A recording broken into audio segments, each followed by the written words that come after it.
ಕುಮಟಾ ಪಟ್ಟಣದ ಗಿಬ್ಬಾಲಕೇರ ಪ್ರೌಢಶಾಲೆಯಲ್ಲಿ ಎಸ್ಎಸ್ಎಲ್ಸಿ ವಿದ್ಯಾರ್ಥಿಗಳಿಗೆ ಹಮ್ಮಿಕೊಂಡ ಅಭಿಪ್ರೇರಣಾ ಶಿಬಿರ ಯಶಸ್ವಿಯಾಗಿ ನಡೆಯಿತು.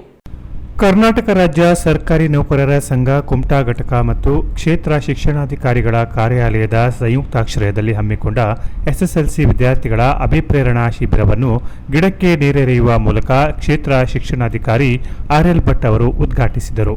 ನಂತರ ಮಾತನಾಡಿದ ಅವರು, ನಿರ್ಭೀತಿಯಿಂದ ಪರೀಕ್ಷೆ ಬರೆಯುವಂತೆ, ಪರೀಕ್ಷೆ ಸಮಯದಲ್ಲಿ ಆರೋಗ್ಯದ ಬಗ್ಗೆ ಕಾಳಜಿ ವಹಿಸುವಂತೆ ವಿದ್ಯಾರ್ಥಿಗಳಿಗೆ ಕರೆ ನೀಡಿದರು. ನಮ್ಮ ಗುರಿ ಕಡೆಗೆ ನಿರಂತರ ಶ್ರಮವಿದ್ದರೆ ಯಶಸ್ಸು ಖಂಡಿತ ಸಾಧ್ಯ ಎಂದರು.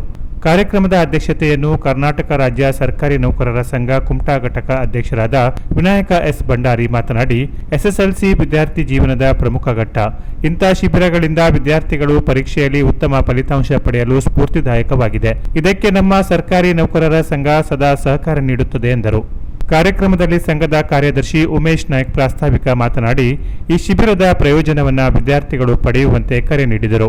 ಕಾರ್ಯಕ್ರಮದಲ್ಲಿ ಪ್ರೌಢಶಾಲಾ ಶಿಕ್ಷಕರ ಸಂಘದ ಅಧ್ಯಕ್ಷ ಬೀರ್ದಾಸ್ ಗುನ್ಗಾ, ಶಾಲಾ ಮುಖ್ಯೋಧ್ಯಾಪಕಿ ಗೀತಾ ಪೈ, ಶಿಕ್ಷಕರಾದ ಉದಯ್ ನಾಯ್ಕ್ ಸ್ವಾಗತಿಸಿದರು. ದಿನೇಶ್ ಪಂಡಿತ್ ನಿರೂಪಿಸಿದರು. ವಿಜಯ್ ಕುಮಾರ್ ನಾಯ್ಕ್ ವಂದಿಸಿದರು. ವಿವಿಧ ಶಾಲಾ ಶಿಕ್ಷಕರು ಶಿಬಿರದ ಸಂಪನ್ಮೂಲ ವ್ಯಕ್ತಿಗಳಾಗಿ ಕಾರ್ಯನಿರ್ವಹಿಸಿದರು.